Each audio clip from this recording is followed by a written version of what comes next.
ইলম শিক্ষা করা হচ্ছে প্রত্যেকটা নর নারীর উপর ফরজ, তাহলে আপনাদেরকে আর কিভাবে বুঝালে আপনারা বুঝবেন? বলেন, আপনাদেরকে কিভাবে আমরা যদি বুঝাই তাহলে আপনারা বুঝবেন? আল্লাহ পাক আপনার আমার জন্য এই দুনিয়ার কুল কায়নাতের নবী করে নবী পাঠিয়েছেন, যেই নবী আপনার আমার জন্য 23 বছর ধরে কান্না করেছেন, চোখের পানি ফেলেছেন। আজকে আপনি ওই নবীর উম্মত হয়ে আপনি সেই নবীর মূল্য দিলেন না। সেই নবীর 23 বছর চোখের পানি আপনি সেটার মূল্য দিলেন না। তাহলে বলেন, আপনি কিয়ামতের ময়দানে, হাসরের ময়দানে নবী পাক সাল্লাল্লাহু তাআলা আলাইহি ওয়াসাল্লামের সামনে কিভাবে দাঁড়াবেন?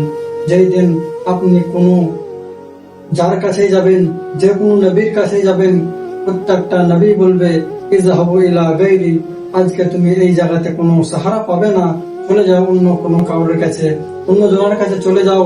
এইভাবে তুমি প্রত্যেকটা নবীর কাছে যাবে, প্রত্যেকটা ওলির কাছে যাবে, সবাই এক কথাই বলবে ইযহাবু ইলা গায়রি, তোমরা অন্য কারোর কাছে চলে যাও।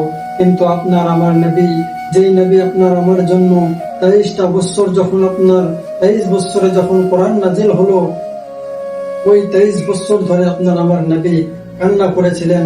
যখনই কোরআনের আয়াত নাজিল হতো নবীর উপর, তো নবী কান্না করতেন, চোখ দিয়ে পানি প্রবাহিত হতে থাকতো নবীর, যে আমার উম্মত কিভাবে পালন করবে এই যে আল্লাহ আপনি নির্দেশ দিলেন, এই হুকুম দিলেন, আমার উম্মতেরা কিভাবে এই সবগুলো পালন করবে।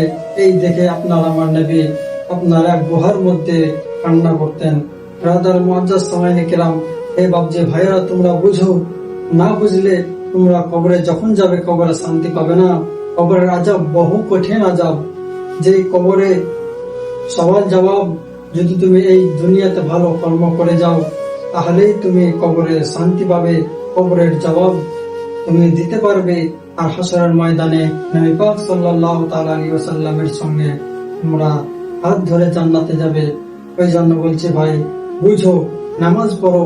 আমাদের জন্য কত সুন্দর একটা কোরআন শরীফ আল্লাহ পাঠিয়েছেন।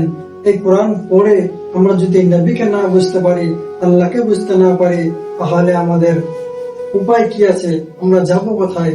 আমাদেরকে আল্লাহ কিসের জন্য পাঠিয়েছে?